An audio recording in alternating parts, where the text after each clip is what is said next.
Welcome to the chalkboard, my fellow football nerds, for episode number 136 of Chalk Talk. I'm your host, Shane Haff, and you can follow me on Twitter and YouTube at Shane Haff NFL. I'm joined today by the best co-host in the game. You've heard him on the Tough Cover radio show. It is Mark Henry Jr. Give him a follow on Twitter at MarkHenryJr_. Mark, Happy New Year, buddy. How are you doing? Happy New Year, Shane. I just tweeted it out. I have nothing but negativity, self-hatred, and despair left when it comes to talking about my Philadelphia Eagles. So tune in to hear my thoughts. I am broken as a sports fan. These are the times where it's nice to have other interests, movies, watching a ton of movies lately since Christmas. Went to Atlantic City this weekend. That was fun. But man, football, and I went with non-sports interests. Now are the times where I do not pity Shane, or I do pity Shane. I don't know if I'm using that correctly for not having interest in the other sports, because if I didn't have the Sixers right now, I don't know what I'd be doing. And here's my weekly plea to Shane Haff as the Oklahoma City Thunder playing the Boston Celtics are on my TV. The Thunder are fun, Shane. You need to get back in. You need to hop in on the Thunder. Yeah, they're definitely good, and they're a fun team. Everybody, of course, I'm in Oklahoma. For those of you that may not know that, I used to be a big Thunder fan until Kevin Durant broke my spirit about the NFL. Which, by the way, shout out to AJ Brown for putting Kevin Durant on my timeline this week. I really didn't appreciate that. But do you know the new Kevin Durant news? No. He's annoyed in Phoenix, and they don't have any resources to get better, and he's thinking about how he can get out. He just got there. Whoever the number one seed is, that's who he'll end up with next year. Whoever wins the title, he can go sign with them again. Yeah. But see, this is the time of year that just makes me really glad we have this podcast that covers the whole NFL. Yeah. Versus, because the only Eagles shows are real tough right now. I'm excited to talk about some of these other games, maybe not so much the Eagles, but we will persevere. We're going to press on, and we will start like we normally do with the Eagles game before we throw it around the entire NFL. We'll talk about every game. If you are listening or watching later, that will be timestamped down at the bottom. You can jump to specific games that you want to hear about. We're going to glaze over some games this week. We'll mention them all, but some of them just aren't super relevant as we find ourselves in a closing playoff picture. Also, we didn't have a show last week. Craziness with travel. And so we're bouncing back here. We're not going to try to cover 2 weeks at once. So week 16, it just never happened. We're on to week 17. So let's go ahead and start with those Philadelphia Eagles losing to the Arizona Cardinals 35-31. In this game, Arizona scored a touchdown, a 70-plus yard touchdown drive on all four of their possessions in the second half. In fact, every possession of the game, they drove inside the Eagles' 25-yard line. Since Kyler Murray returned from injury, so we're excluding, the Pastronaut and all the things they rolled out early in the season. Since Kyler returned from injury, Arizona has a success rate of 40.3% offensively. They had a success rate of 59.2% against the Eagles. Per Benjamin Solak, that is the worst game in the last 17 years for the Eagles defensively. Mark, I tweeted this out. Between October 24th, 2021 and this game, Kyler had one game where he threw 3 touchdown passes. And then he threw 3 in the second half of this game. As the Eagles blew a 21-6 lead at home to a team with a top 5 pick with the division on the line. Mark, your thoughts? Yeah, it's an embarrassment. It's the type of loss that takes you from a team that was 10-1 28 days ago. 28 days ago, as of Sunday. It's 30 days ago now. This team was 10-1. Jalen Hurts was the MVP favorite. They had a top 7 offense. They had a top 7 defense. They were the number 1 run defense. They had the number 1 title odds to win the Super Bowl. And now we're talking about if Nick Sirianni should be fired.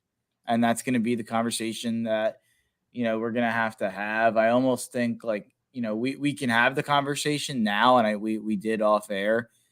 It's going to change based on this week and based on the NFC South, play-in invitational game come playoff time. I think our opinions on Sirianni might change between now and then. The situation might change between now and then. So it's not even that worth it to have a whole, dissertation on whether or not he should keep his job. But the fact that we're talking about the winningest coach in Eagles history, a guy who's coached 3 years and has made the playoffs all 3 years, won a division last year, made it to the Super Bowl, with everything that's happened this year, he's 11-5.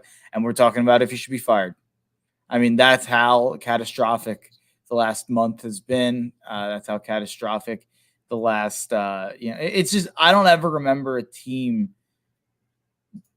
just rolling over and changing their identity and dying in the way that this football team has. There's never been a 10-1 team that's lost 4 of their next 5 games. It's good to make history, I guess. It's a shame. I don't have much to say. I don't have much intelligent to say. The one thing it comes, I can already tell I'm going to be defending Howie and Jalen all off season. There are problems with the way that Howie allocates to certain positions. I've been, I think, more, vocal about that than a lot of people for a long time. I've talked about my problem with how he values safety. I've talked about it at the cornerback position. Shane, do you know the last time that the Eagles have taken a defensive back in the first 2 rounds of the draft? In the first 2 rounds? It'd be Sidney Jones, right? Sidney Jones in 2017. Do you know the last time that they took a defensive back in the first round? I do not. It is Lito Shepherd in 2002. So I think a lot of people love to talk about linebacker, and I think that's the sexy conversation right now because the organizational id for so long has been that position doesn't matter, it's replaceable. And I think you're seeing a lot of the problems with that, obviously. But I actually think the bigger problem is how the secondary is handled on a year-to-year basis. And it seems like every 4 years, it's like election cycles, every 4 years or so, we have a year where things fall apart and the secondary is a joke. And it's usually because Howie is too trusting of aging veterans at the position. And that's what's happening right now. Darius Slay hurt at the end of the season when his team needs him the most. James Bradbury, trash, burnt toast. Keely Ringo, didn't use him probably early enough in the season. Now he's developing and he had a terrible game at the worst time. And it's a catastrophic secondary that I think is making the other problems on the defense much more evident.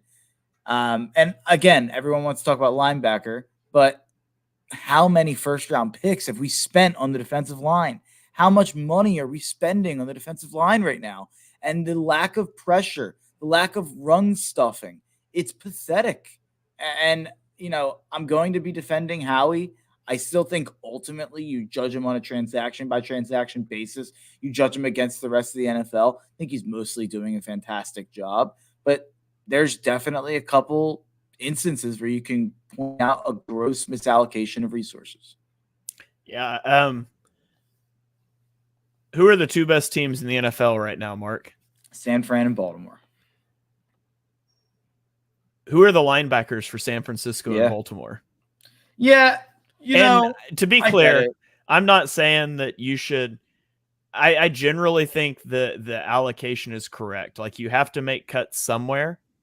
Linebacker was as good of a place as any when Jim Schwartz was running your defense and you were committed to being +1 in the box. But if you're going to be so emphatic, too high safety, Vic Fangio type scheme, playing neutral or light boxes, all of a sudden linebacker matters a lot more. And the Eagles just don't have any. Now, Zach Cunningham not playing, he was a street free agent. And he's played better than expected, but you got to quit trying to duct tape this thing together. And yes, Nakobe Dean's been hurt, and you thought he was going to be a guy. but he was a 3rd-round pick. The last time the Eagles spent a first or second round pick on a linebacker, if you don't count Marcus Smith, who I would say was an edge rusher, it's Michael Kendricks in 2012. And I'm not saying that you need to spend a first round pick on one or give one a huge contract. I'm saying a TJ Edwards would make a world of difference on this defense. And you can find those guys without breaking the bank. Hats off if you draft a Fred Warner or a Roquan Smith and they turn out to be studs. But you've got to do something. The spine of the defense is pitiful. And you could draft a first-round defensive tackle each of the next 2 years and have 4 guys that you drafted with first-round picks all on rookie contracts. At the end of the day, if you do not have anyone that's competent at linebacker, you're going to have a problem. You're going to have a major problem.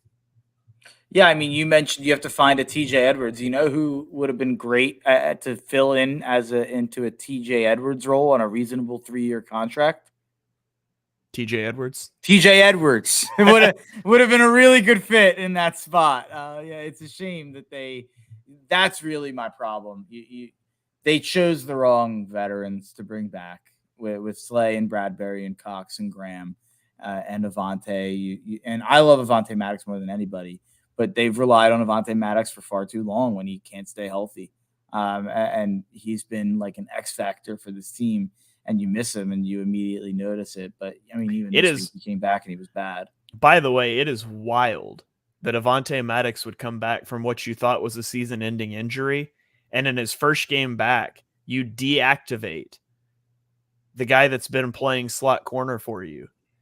And then, I mean, Maddox was bad in this game. Like, you could have had Roby on the field. You could have eased Maddox back in.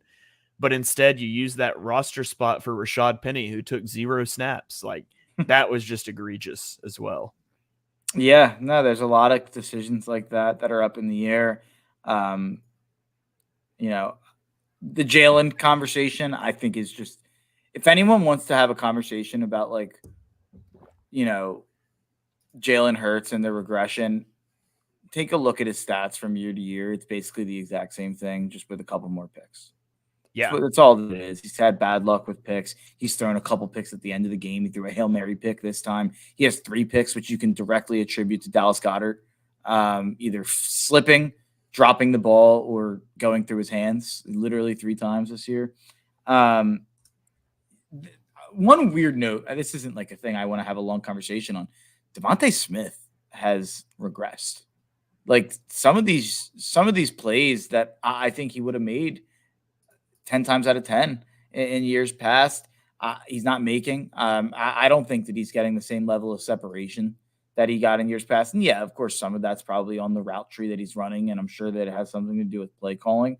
But I don't really feel like Devontae Smith is the top 12 receiver that I came into the year feeling like he was. Yeah. Before I talk about that, I just want to mention the Jalen Hurts thing. Jalen Hurts had 0.39 EPA per play in this game. Yeah. He had a completion percentage over expectation of 17.7%. You know what quarterback has an EPA per play of 0.39 this season?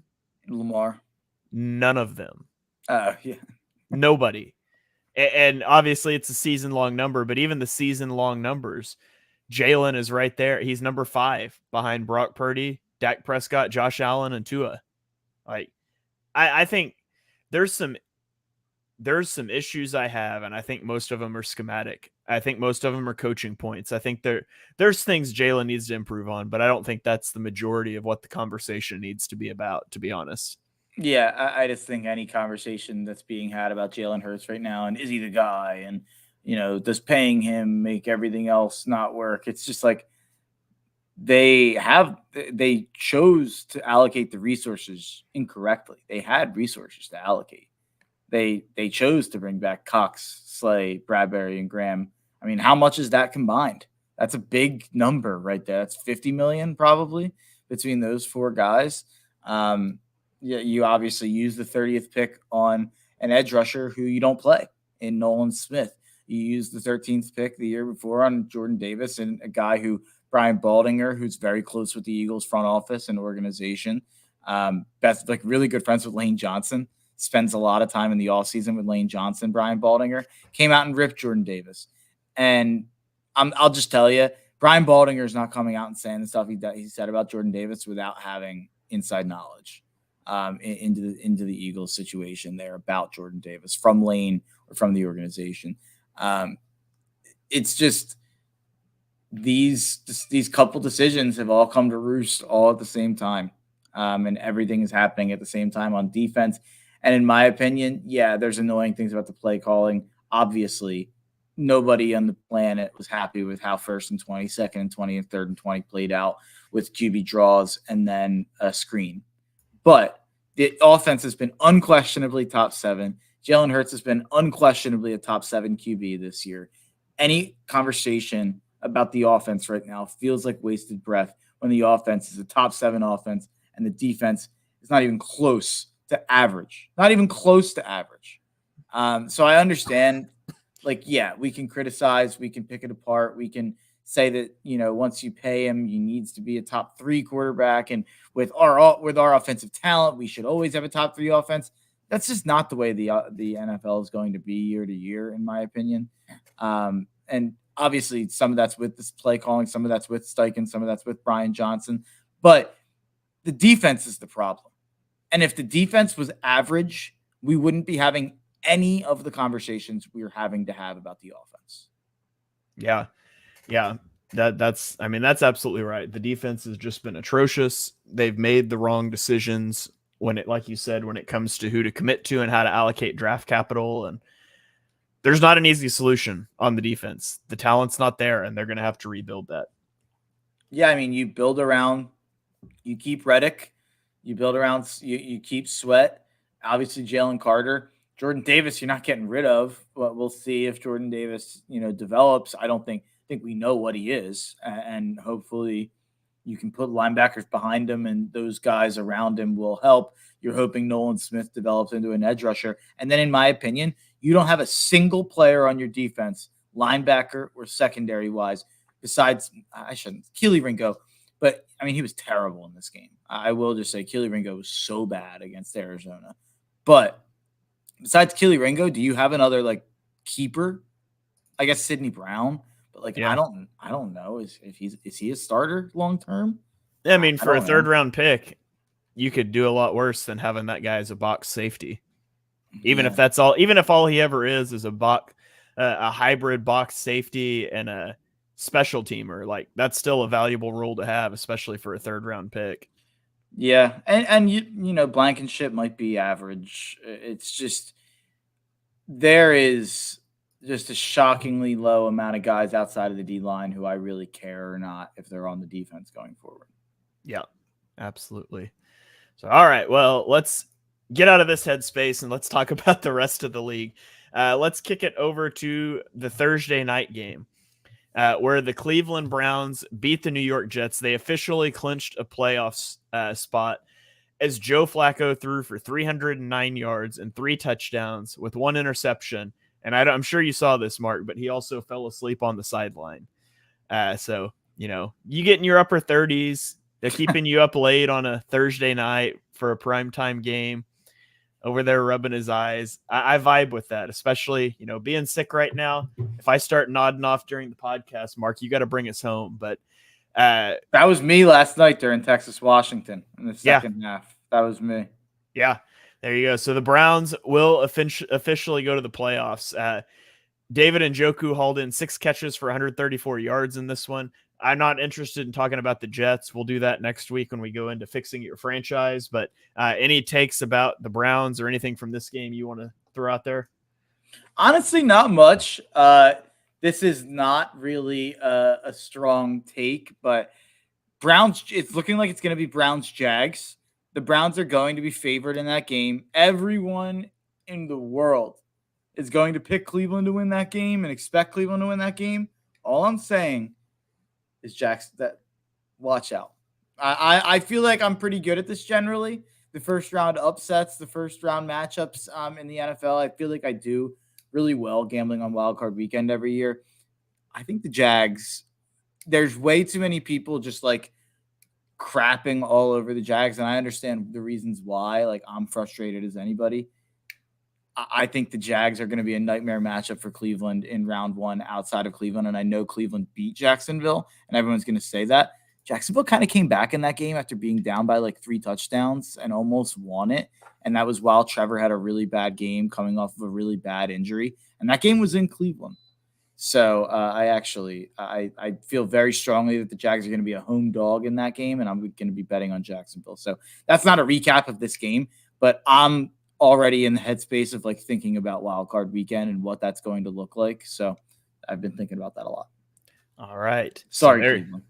There you have it. Sorry, Cleveland. So let's roll on to Saturday Night Football, where Dallas beat Detroit 20-19. And this game is tough to talk about because I don't like to talk about officiating, but there's no other, like, this game was a travesty of officiating.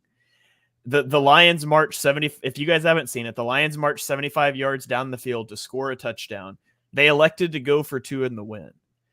And the play was flagged incorrectly. Now, this wasn't like they called a holding and it probably shouldn't have been a holding. This wasn't a judgment call during a play. Those things happen. This was a procedural thing because the left tackle reports as eligible to the official, and then he was flagged as ineligible touching when he catches it. And the official said after the game that Dan Skipper, who comes in off the sideline, reported, but the replay clearly shows he never even made it to the official. How could he have reported if he wasn't there? Like, it's just a travesty. After the game, Dan Campbell even said he walked the officials through this play before the game. Now, this doesn't excuse Campbell going full tilt after that and going for it from the 7-yard line. Dan Campbell, in his hubris, in his rage, he failed his team because you kick that extra point and you take it to overtime. Micah Parsons jumped off sides, and so it gets half the distance to the goal. And so now from the 4-yard line, he decided to go for it again. Like, he had a reprieve. They didn't get it. So it was terrible by Dan Campbell to continue to go for it. But the Lions should have won this game on that 2-point conversion. It was perfectly executed. It wasn't the only bad call. A tripping penalty was assessed on the Cowboys on the possession prior when it should have been on the Lions. Just egregious stuff. And by the way, Jared Goff after the game basically insinuated he didn't want to talk about it at all because he didn't want to get fined. Meanwhile, the official who totally botched this thing and then lied about it after the game about what happened. By the way, he's reffing a game in primetime this week because there's no accountability for officials whatsoever. What game is he reffing? The Ravens Steelers. Wow, that's interesting. Which is a win and in game for the Steelers. Although Baltimore's clinched the 1 seed, they probably won't play anybody. But no, this was the wrong call. No apology, no meaningless apology. Just sweep it under the rug and put this guy's crew back out there again. So that's just atrocious. Your thoughts on any of that? It's funny. I think you'll be shocked that I don't have as hardcore of an opinion as most on this, actually. The ref screwed up. I'm not going to go full victim blaming here. I'm not going to do that, but the narrative that's out there where the people on the other side of this would say that that's a play kind of, if you're sending multiple offensive linemen over to the ref, which it seems like that was part of the plan, at a certain point, the levels of trickeration, you're playing a dangerous game. There is an argument to be heard about that. I think that, like, if you're relying on the fact that you're sending multiple offensive linemen over there to try to trick Dallas, then you shouldn't have the faith in the officials that you won't trick them either, I guess. So, I feel a little weird about it. I obviously, you know me, I'm willing to crap on an official all day long. I don't mince words when it comes to officiating, but it does feel like a little bit of a dangerous game to play and in a really important situation. The situation. It feels like a really, really dangerous call and a really dangerous game to play. And then, like you said, I think him going for it from the 7 was psychotic. You were just pot committed and you wanted to look like a tough guy and you wanted to shove it down their face. Like, I had to like double check and make sure that like you were allowed to still kick the extra point. Like if you go for 2 and are penalized, are you committed to going for 2? Like I had to go double check that because I was like, that's the only explanation I could think of. Is there any validity to what I brought up though about maybe you shouldn't be sending multiple O linemen over there if the goal of that is to try to trick Dallas? Like, it's a little bit of a dangerous. And then the whole I'm stealing this from Bill Simmons, who had a Cowboys fan on his podcast to talk about it, so it's a little biased. But they were discussing it, and at a certain point, with the Dan Campbell saying he talked to the ref about it before the game. So is the ref supposed to like stand there and act like the person who's not reporting is reporting to trick Dallas? Like, there is a level of like weirdness to that I don't think is normal. I mean, I think it's just making sure, like, I don't know. I likened it to when I coached basketball and, you know, we are in an end of game situation in a tournament and we drew up a play out of a timeout where you have the whole, like, the one guy, the inbounder is on the baseline and you had a guy run out of bounds and pass it to him. So he's the inbounder now. And like, I told the official, like out of the timeout, like, so you never know high school basketball. You might have an official like whistle that. And that's more common than what's going on here. Like this isn't an unheard of thing, but yeah. I told them so they're aware of what's going on. I don't want you to get tricked by what's supposed to be a trick play. Yeah, I don't know. I just think it's a trap. And the thing that's the worst is like, this was an epic game. Yeah. It was an epic game that I was loving watching. And then afterwards, it's like all we can do is talk about the officiating, and that just sucks. Well, if they can win the Stafford Bowl, you'll see it again. That's true. That's true. On the actual game portion, CeeDee Lamb had 13 catches for 227 yards, which is insane. He became the Cowboys' single-season record holder in both receptions and yards, breaking Michael Irvin's marks. And so throwing it forward to Week 18, Dallas clinches their division and the 2 seed with a win over Washington next week. Detroit has already clinched their division. They need a win and a Dallas and an Eagles loss to get the 2 seed. Otherwise, they will have the 3 seed. So that's where we're at for the playoffs. We are on a collision course for Matt Stafford coming to Detroit.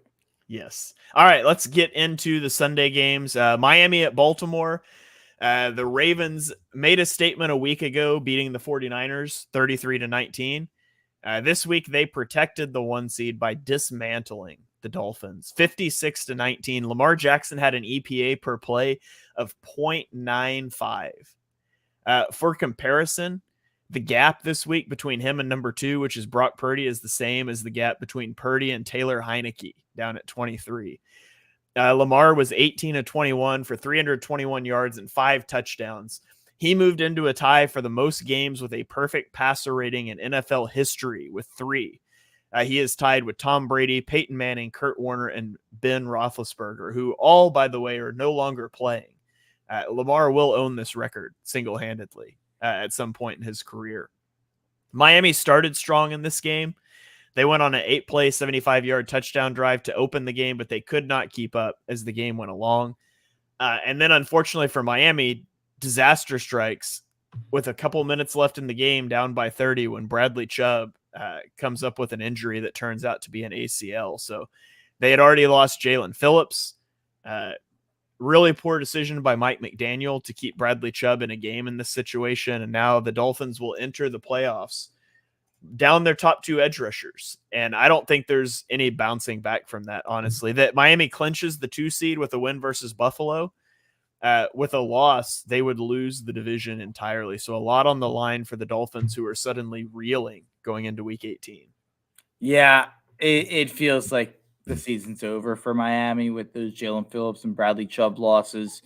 I will say they played this game without Waddle and Mostert. So that definitely hurt their offense's ability to keep up, but they don't play defense. So this was a sobering game for the Miami Dolphins. I thought that they would compete in this game. I was dead wrong. I mean, this game against Buffalo becomes pretty massive when you're saying the implications are either you're the 2 seed and you're playing Indy or Houston or, Pittsburgh at home, or you are the 6 seed going to Kansas City. That is pretty massively different stuff there for Miami, but those are the only 2 outcomes that are even possible for Miami, if I'm not mistaken, because Kansas City is locked into the 3 and Cleveland's locked into the 5. Yeah. So I think Miami can only be the 2 or the 6.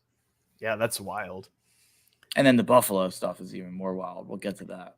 Yeah, well, we'll get to it right now because that's the next game on the deal. Buffalo beats New England 27-21. They struggled offensively in this one out of the gate. Josh Allen completed only 2 of his first 11 passes. There were drops. There were misfires. The Patriots played a lot of man coverage, and it really caused issues for the Bills' passing attack. But the Patriots turned the ball over 4 times in the first half, and one of the big players that was involved in that was Rasul Douglas. The Rasul Douglas trade for Buffalo might be the move that changed the season. More than an offensive coordinator change, they got Rasul Douglas and a 5th-round pick for a 3rd-rounder from Green Bay, who, by the way, is also contending for the playoffs. He helped force 1 interception. He intercepted 2 more, including a pick 6. Buffalo wins this one. Now they are in a huge game against Miami in Week 18.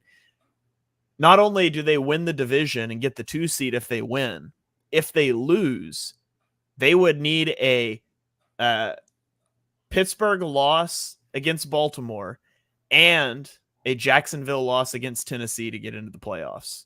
So it's very much for Buffalo. Win and you're the 2 seed, lose, and there's like an 80% chance you're missing the playoffs entirely, which is just a wild swing in playoff leverage going into Week 18. Yeah, it's do or die, and I think we all know what's going to happen. Buffalo's winning this game against Miami. Buffalo's getting the 2 seed, and I'm proud to announce that today I placed a bet on the Bills to win the AFC at plus 430 and to win the Super Bowl at plus 900. So I am a Bills fan for the rest of the way here, I guess, which is shocking because I'm a Tua guy. I'm a Lamar guy. I would like to see one of those guys win, but I think the value of getting Buffalo as a 2 seed, knowing that they can't face the Ravens until the AFC Championship, knowing that you get a pretty easy matchup in round 1 if you're Buffalo, you're going to face Indy, Houston, or Pittsburgh. They're going to be a touchdown or more favored against any of those teams. They will make it to the 2nd round, and then you're basically. I think that they will beat Kansas City or Miami or whoever it is. So I think Buffalo is a really smart bet right now if you're looking at the future market. All right. Let's go to a comment here on YouTube. Thomas asks, are the Dolphins' defensive struggles primarily caused by personnel or coaching? I think it's personnel. I mean, losing Jalen Phillips, now losing Bradley Chubb. Like, there were points in time this season that their defense looked pretty good. And I mean, Vic Fangio, regardless of what you think of the Fangio system, nobody runs it better than Fangio. They also had, Jalen Ramsey missed a significant portion of the year. So I think generally the Dolphins defense has struggled. Well, this one just snowballed, and that tends to happen. These games can get out of hand, especially when you're such a sling the ball around the yard team like the Dolphins are. Things can really snowball on you. So I don't think this is an indictment of their coaching. I think it's just so many injuries at this point. Yeah, I'd say if I was going to criticize Fangio, I'd say I don't think he's raised the level of the talent of the deep. I think the talent on the defense is average. The defense has been average. It's not like it's been terrible. Obviously this game was terrible, but the defense is average. I think the talent's average. So he hasn't coached them above their head. So that's a negative, if you want to say that. But, outside of that, I find it too hard to blame too much on him. Yeah. All right. Let's keep it rolling here. Let's go to Chicago, where the Bears beat the Falcons 37-17. Mark, Justin Fields is going to make things difficult for the Bears this offseason. He's playing very well. They've won 5 of their last 7, with their only 2 losses coming to the Lions in a meltdown and to the Browns, both of which are playoff teams. The Bears also clinched the number 1 pick by virtue of the Panthers' loss. And we will fix their franchise next week, so we can delay that discussion another week. But he's definitely making things interesting. Atlanta got a 75-yard touchdown from a Tyler Algier catch. That was their only first half points. They did not move the football. Taylor Heineke threw 3 interceptions inside his own 40-yard line before he was replaced by Desmond Ridder, who also threw a pick. Never a good thing once you start going back and forth between quarterbacks the way the Patriots or the Falcons have done this season. DJ Moore had 159 yards and a touchdown in this one. He has hit 1,300 yards for the first time in his career. He is 5th place all time for most yards in a season for a Bear. He needs 208 yards to break the all-time record for the Bears set by Brandon Marshall. So if he could have a 208-yard game, he could set that record in Week 18, which would be pretty cool. As far as playoff implications, Atlanta needs to beat New Orleans, and then they need Carolina to beat Tampa Bay next weekend, and they would win the division, which is exceedingly unlikely. Unfortunately for the Bears, their thin playoff hopes were squashed when the Sunday night football game did not end in a tie. So the Bears will not be in the postseason. The Falcons probably won't either, but they do at least have a shot. The Bears are better than the Eagles right now, but by a long shot. The Bears are one of the best teams in football, how they've played lately. 5-2 over the last 7 weeks, but I want it known. I like Justin Fields. I want him to get a chance elsewhere. I think everyone involved should want Justin Fields to get traded.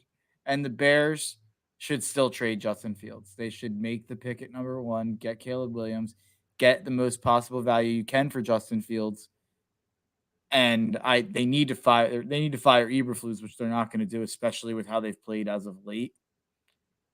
But I think that they still have to. You can't risk Caleb Williams becoming an absolute superstar phenom while having to make a decision about Justin Fields' contract a year from now. So I know the decision. It looks sexy right now to trade down, get Marvin Harrison, get another pick at 10 or wherever they're at with their second pick. You roll with Fields, but I think you have to go get Caleb Williams. That's next week, Mark. That's fixing your franchise. We're not there yet. It's going to be interesting to see where you land on that. What do you think, real quickly, and we're moving on, what's realistic trade compensation for Justin Fields in your mind? A high second. Maybe you throw in a 5th with that second, maybe a 4th, but I don't think you're getting a first. Yeah, I've been kind of anchoring to a high 2 and a 4. Yeah, it's kind of my thought. So we're in the same ballpark there. From Atlanta. Yeah, that would be my ideal place for him to land. I think Atlanta makes sense. I think New England makes sense. Now Atlanta doesn't have a high second, but really? They'll be more like mid to late second. Oh yeah. That's fair. Yeah. So, but yeah. Okay, let's roll on here to Houston, where the Houston Texans beat the Tennessee Titans 26-3. In his return after missing 2 games with a concussion, CJ Stroud threw for 213 yards, and the offense pretty much just killed the clock in the 4th quarter. Will Levis left the game with an injury on a strip sack that was returned for a touchdown, so didn't see much from him in this game. Will Anderson notched 2 sacks on back-to-back plays, no less, en route to setting the Texans' franchise record for most sacks in a season by a rookie at 7. So for Houston, if they win next week against Indianapolis, they are in. If they win against Indianapolis and then the Jags lose to the Titans, they would be in as a division winner rather than a wild card team. So Houston controls their own fate as far as the playoffs, but they do need some help from the Titans team they just beat to have a shot at the division. Yeah, the Houston Texans looked like a team that was like, hey, we know we've been weird for a little bit. Stroud was out. We had that weird Jets game, but we're back. We're playing better, and they dominated this game from start to finish. Didn't let Tennessee up for air. Not much to say about it. D'Amico Ryan's defense was very impressive out there. It didn't matter if Levis was out there, if Tannehill was out there. It felt like it was really extremely hard to move the ball. This is their second time that they shut down Derrick Henry in like a month. But yeah, Houston is going to be a really popular bet this week against Indianapolis in what is a playoff game. If Houston wins, they're in. If Indy wins, they're in. I am having a hard time with this one. I lean Indy. Indy beat Houston in Houston. This game's in Indy. Indy's been a lot better at home. I'm leaning Indy, even though I think Houston's going to be a pretty popular pick. Well, let's go to Indy then, where the Colts beat the Raiders 23-20. You mentioned the playoff implications. A win and they're in for the Colts against the Texans. They win the division with the Jaguars' loss. In this game, Jonathan Taylor rushed for 96 yards. He scored a touchdown on the opening drive. Gardner Minshew was efficient, 15-23 for 224 yards and a touchdown. He was only pressured on 24% of his dropbacks. Now, they did settle for field goals on their final 3 possessions, including 2 red zone trips, but it was enough, just barely. The Raiders were offside on a missed field goal on the Colts' final possession, but they hit the second attempt to push the lead from 7-10. And then the Raiders scored a touchdown, but failed to recover the onside kick. So that would have been a game tying thing with very little time left. It would have been an overtime. Michael Pittman Jr. became the first Colts player to top 100 receptions since Reggie Wayne did it in 2012. Josh Downs, guy that we liked in the draft, tied the Colts rookie record with 65 receptions. So getting some good things out of the skill position players. This is a team that I could see being really good next year if Anthony Richardson comes back and is able to spark this offense. Yeah, there's kind of a glass half full, glass half empty view of this game. Glass half empty. The Raiders punted 4 times in Indy territory. So maybe if the Raiders were a little bit more aggressive, they were able to move the ball. They probably should have scored more than 20 points. So that's glass half empty. Glass half full, you scored 23 points, and that might not sound like a lot, but the Raiders over the last month or two have been a dominant defense in a way that nobody else has in the NFL this year. I mean, it was a pretty incredible stretch that Antonio Pierce was campaigning on to keep his job. And Indy, 350 total yards, not an incredible game. They didn't light the world on fire, but they did enough to score 23 points, and they did enough to win the game. Indy is going to be a really interesting kind of team if they're able to like you said, if they're able to kind of strengthen this defense this offseason.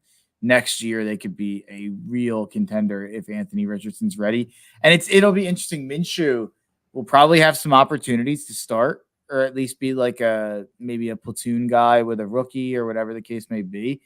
It might even just be best for Minshew and best for Indy if Indy pays him almost like a starter with Richardson as a rookie. You're not paying Richardson QB money. So you should almost pay Minshew like $15 million to be your backup. You saw how valuable it was this year. Yeah, I don't disagree with that at all. And then with one last thing, Michael Pittman's a guy who neither of us, I don't think either of us would claim to be huge Michael Pittman fans. I don't think he was a guy that either of us loved him when he was a draft prospect, but you really see his importance to this team. And you mentioned kind of the record that he's setting for the Colts there. Last week when he was out, the offense scored 10 points against a bad Falcons defense. This week they scored 23 against a very good Raiders defense, or at least a Raiders defense that's been playing amazing. So Michael Pittman, I think, is low key one of the more valuable receivers in the league to their team. Yeah, I could see that. Okay, let's go on to the other team in this division. It is the Jacksonville Jaguars, who shut out the Carolina Panthers 26-0. It was a big game for the Jags. I mean, they were missing Trevor Lawrence, and they needed a win. Fortunately, they faced the Panthers and got it done pretty easily. Josh Allen set a franchise single-season record with 16.5 sacks after his 3rd sack of Bryce Young in the second quarter. For the Jags next week, win, and they win the division. If they lose, they would need help from the Ravens beating the Steelers, and the Ravens have already secured the 1 seed. And they would need the Raiders to beat the Broncos, and they could be the 7 seed. So the Jags need to take care of business. and they will win this division. That's very interesting. One of the most interesting ones, I guess, up there with the AFC East is probably the most interesting one as we come down to the wire. Yeah, the Jags, no one wants to talk about it, but Josh Allen has 16 and a half sacks. Josh Allen should be a legitimate defensive player of the year candidate. He won't get it. He won't even get votes for second or third because of guys like Parsons, Watt, and especially Myles Garrett. But you could make a legitimate argument that Josh Allen's been the most valuable defensive player in the league. And I think this defense is legitimate. They had a couple weird games sprinkled in there. A really bad game against Tampa. Pretty bad games against Cincy and Cleveland. But nice performance here against Carolina. Carolina offense that at least had looked a lot more competent lately. Not this time. This was their worst game of the year. First time the Panthers have been shut out since 2002. And then you go back to that Ravens-Jags game. And that was a game during Sunday Night Football that we were all complaining just about everything, about the offenses on both sides. The Ravens were held to 23 points, and they had 10 points with 10 minutes left in the fourth quarter. This Jags defense held Lamar, who has been really hard to hold, in check until the very end of the game when the Ravens pulled away there. And some of that was due to turnovers anyway. So this is a Jags defense that I think that their C- D+ performance is really bad, the Jags defense. But if you can get like an A- performance from the Jags defense, it's really good. It seems like there's a wide range of outcomes, but there is a possibility for a shutdown performance from that Jags defense. Yeah. All right, let's keep the ball rolling here. Let's go to what was a wild game. The Rams at the Giants. The Rams win 26-25. They got a ton of yards, but they couldn't put the Giants away courtesy of miscues. There was an interception, a fumble. Kyron Williams had an 80-yard catch and run in this one, but it took a missed 2-point conversion by the Giants. So the Giants scored and went for 2 for the lead and missed. And the Giants also missed a 54-yard field goal at the end of the game. And so the Rams escape with the win. Tyrod Taylor played well in this one, including an 80-yard touchdown pass to Darius Slayton in the third quarter. He had a 31-yard scramble to set up the game-winning field goal that was unfortunately missed. I don't know. Giants fans might not actually think that's unfortunate at this point as they want draft positioning. But with that win, the Rams officially clinched a playoff spot. Puka Nacua has 1,445 yards, which is the third most ever by a rookie. His 101 catches are second most by a rookie. He would need 4 catches for 29 yards in week 18 to break both records against the 49ers. So Puka Nacua record watch as the Rams take on the 49ers, who have secured the 1 seed and may not be playing starters, although the Rams are locked into the playoffs as well. So I don't know how they'll play that out. Yeah, I mean, anytime you can have back-to-back years where your 5th-round pick is Kyron Williams and then Puka Nacua, that's pretty unbelievable. So, yeah, I mean, that's really – I don't have much to say here. It was a weird game, not one that you walk out feeling better about the Rams. But I also didn't walk out of this game feeling like, oh, the Rams can't be dangerous in the playoffs. Feels like the Rams kind of play up and down to competition. So I still expect the Rams to give the Lions a scare when it comes to the Stafford Bowl. Yeah. All right, let's keep rolling here. Got a few games left to get through. I'm trying to go to a little rapid fire, Yeah, we'll go to Tampa Bay. New Orleans at Tampa Bay. New Orleans wins 23-13 on Tampa's first 8 drives.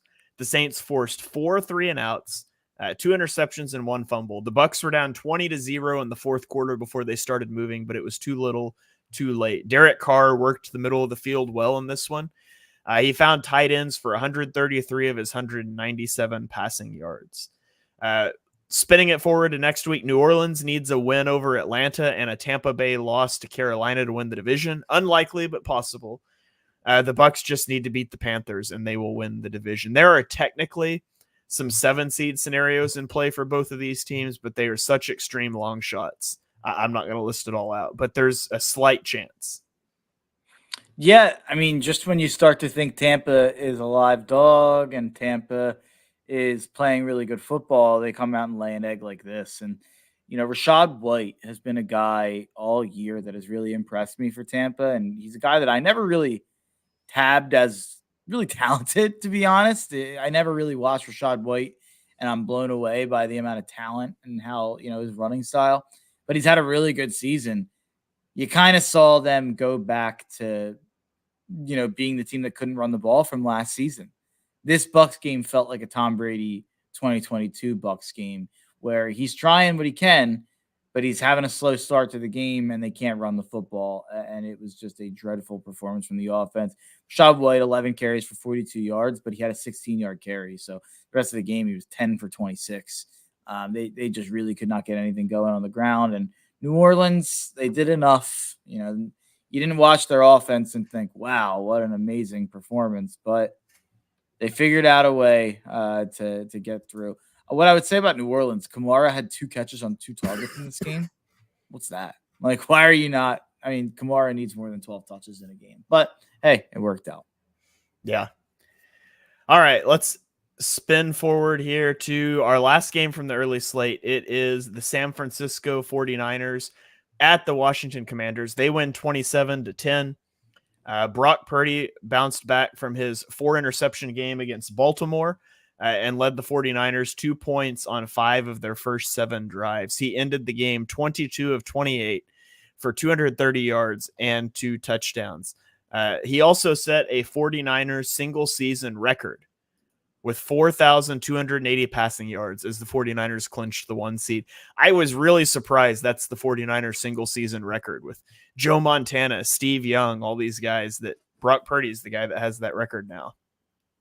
Yeah, I mean, Brandon Ayuk had 72 catches for 1,317 yards, 7 touchdowns.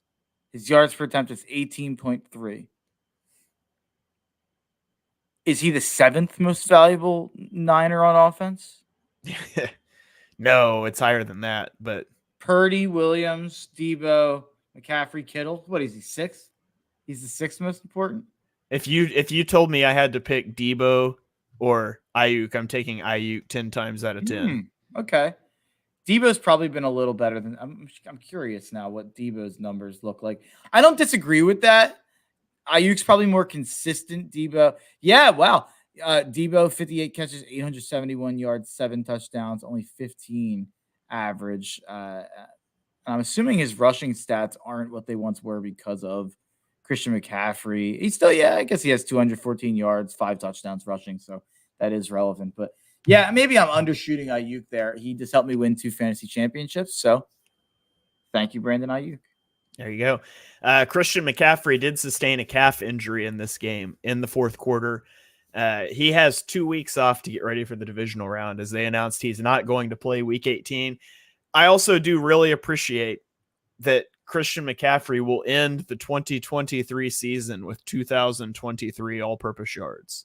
So that's funny. I do really appreciate the symmetry of that. So shout out to Christian McCaffrey for not falling a yard further forward when he hurt his calf. Yeah, the Christian McCaffrey thing is funny. For years, he was a guy who people said you can't take high in the fantasy football draft because of his injury history. And now this time he goes 17 weeks healthy, and then he misses week 18 when all fantasy football's over for the year. So that's perfect. He did it for all you fantasy owners. All right, let's keep rolling into the afternoon slate. Pittsburgh at Seattle. Pittsburgh wins 30-23. This was the 2nd game in a row with Mason Rudolph where the Steelers put up 30 points. Those are the only 2 30-plus point performances this season. Rudolph was 18-24 for 274 yards. The Steelers have now secured the winning record for Mike Tomlin. That makes 17 straight seasons at or above 500. He trails Bill Belichick's non-active streak of 19 consecutive winning seasons and Tom Landry's 20 seasons. So it's very possible Mike Tomlin is going to end up with that record at the end of the day. They do still have a shot at the postseason. They would need to beat Baltimore, who, again, we talked about, they have already locked up the 1 seed. They could rest their starters. And then they need either the Dolphins to beat the Bills or the Titans to beat the Jaguars. So whichever one of those you think would be more likely, they do have a shot. It's still alive. Meanwhile, for the Seahawks, after beating the Eagles, the Seahawks controlled their own destiny. Now they do not. They surrendered that with this loss. They face Arizona on Sunday, and they need a win plus a Packers loss to the Bears to get the 7 seed. Yeah, I did not watch much of this game, but my take about this game is about someone who did not play in this game. I'm out on Kenny Pickett. I had a lot of questions about the Steelers offense and a lot of questions about, the play calling and the situation that Kenny was put in.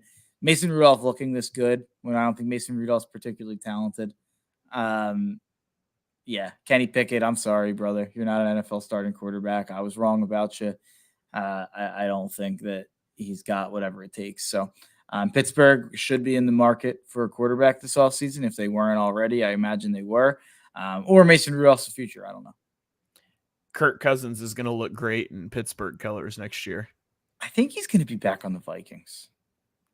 I don't know. We'll see. That's a conversation for fixing your franchise. I know it's boring, but he feels like a Viking forever. Yeah. All right. Yeah. Well, don't feel too bad about missing on Kenny Pickett. He made it longer than my guy Malik Willis did. So, although my guy Malik Willis never even got a chance, I will say.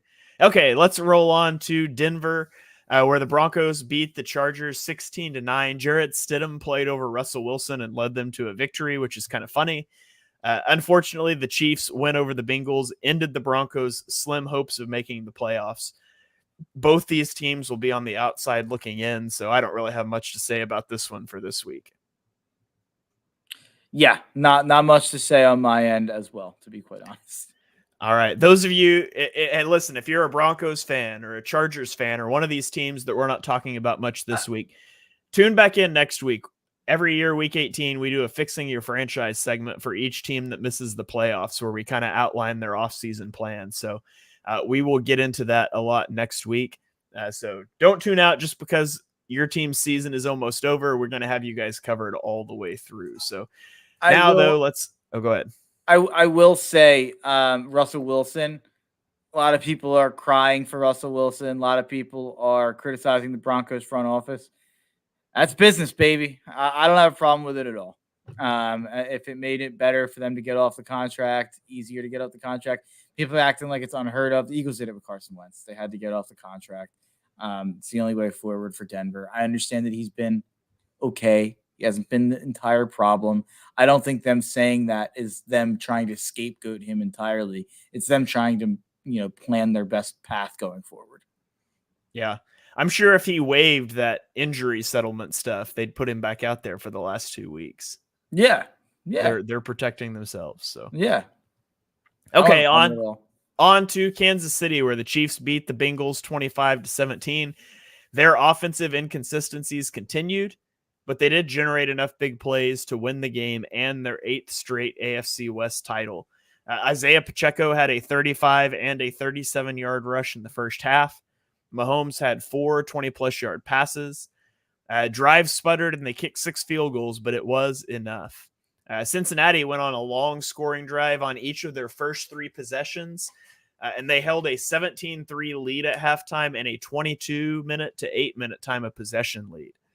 But the Chiefs were able to overcome it, and with that win, the Chiefs locked themselves into the 3 seed no matter what happens next week, and they also eliminated the Bengals from the postseason. Yeah, I like that. This was a really chippy game, by the way. Jamar Chase and L'Jarius Sneed had gotten in a fight, basically. A lot of skirmishes on the field. This is a fun rivalry. It was just missing a Joe Burrow this time. It's not quite the same one as Jake Browning. So Chiefs got the job done, but I don't think anyone thinks anything's fixed. Yeah. All right, and on to the last game of the night. This was Sunday Night Football. Green Bay blew out Minnesota 33-10. Jordan Love threw for 256 yards and 3 touchdowns, despite missing Christian Watson. Timeout. What? 1 minute warning or 1 minute. Oh, okay. Yeah. I'll put I forgot about those this week. Okay, I'll put myself on the clock. T-1 minute.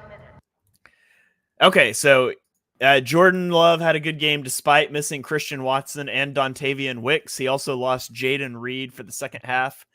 This was Love's second highest passer rating and third highest completion percentage of the year. Love also joined Aaron Rodgers and Brett Favre as the only Packers QBs to have 5 or more games of 3 or more touchdowns with no interceptions in a season. Aaron Jones rushed for 120 yards. It was his second straight 100-yard game of the year. The Packers are a fun team, man. Everything's coming together for them a little bit at the right time. They can clinch a wild card berth with a win next week at home versus the Bears. Minnesota could still get in, but they need to beat the Lions on the road, and they need the Seahawks, the Saints, and the Packers all to lose, which is unlikely. I love that they went to Jaron Hall after Nick Mullins threw 6 interceptions in the last 2 weeks. Then he threw 2 picks in the first half, and they went back to Mullins, but it was too late. I timed that up about perfectly, didn't I? Yeah, that was good. Yeah, it was good. Minnesota, just a quarterback carousel. Yeah. All right. Well, that does it for this week's slate of action. Mark, do you have any final thoughts? Any college football playoff takes that you need to fire out before we get out of here? I'll save most of it for BGN draft. Great college football playoff last night. Michigan and Washington, or is who we got in the championship next week. Michigan and Bama played an all-timer. That was fantastic. Not much to really say, but what I want to say for my final thoughts is actually about Washington and Texas. Michael Penix, in my opinion, is going to be one of the more interesting draft conversations of all time. And you could tell me he ends up going in the top 10. You could tell me he falls to the 4th round. I could really believe anything you're going to tell me about him because while being maybe the most accurate college QB I've seen in a long time and having the ability to drop balls in a bucket, he is a guy who's going to be 25 next year. He's a guy who had 2 torn ACLs, and he's a guy without much functional athleticism. And he's a guy who had 3 guys on his team at Washington who are going to get drafted in the first 3 rounds in the NFL at wide receiver. So there's some people who would point to that and say maybe he's a bit more of a product of his environment. I don't have an answer for you. But I will say that last night was the first time I felt like is Michael Penix a first-round pick, and can he be a franchise quarterback, to be a legitimate conversation, because the layered throws, the stepping up in the pocket, the timing, he was unbelievable in that game. And I feel like without some poor coaching decisions, they actually could have put up like 50+ and won that game going away. But Penix, shockingly good in the biggest of spots there. Yeah. I watched the entirety of that Michigan-Alabama game. Fantastic ending. Unfortunately for the BGN draft brand, you and I both picked Alabama to win, but I would say an overtime loss that puts it close enough. I mean, for our picks, not close enough for them. And then I watched the first quarter of the of the Washington, Texas game. I'm sick. I went to bed. I watched a bunch of highlights today. It looked like an incredible game. But both of our picks to win the whole thing before it started was Washington, and that's still alive. So I'm really excited to watch that game. I'm more excited for that game than I am really any of the week 18 NFL games. I would have been more excited for Buffalo, Miami before Miami just got boat raced and lost Bradley Chubb. I kind of think that's not going to be that good of a game now. So really excited to watch this one unfold next week, though. So anyways, there's our little brief draft segment. If you guys are more into college football stuff, go over to the BGN radio feed, check out the BGN draft show. Mark and I will be recording with Dibes tomorrow, I think, at some point to preview the national title game. Then we'll be doing a whole lot of draft shows in the lead up to the draft. Those will be on this feed as well, so you don't have to be subscribed there to get them, but you can go support our work over there as well. That's about it on my end. So thank you guys for joining us for episode 136 of Chalk Talk. If you enjoy what you heard on the show, and we know that you do, smash that subscribe button and turn on notifications so you don't miss our next episode. Drop us a 5-star rating wherever you stream your podcast. You can follow me on Twitter and YouTube at ShaneHalfNFL. You can follow Mark on Twitter at Mark Henry Jr. We will catch you guys next time.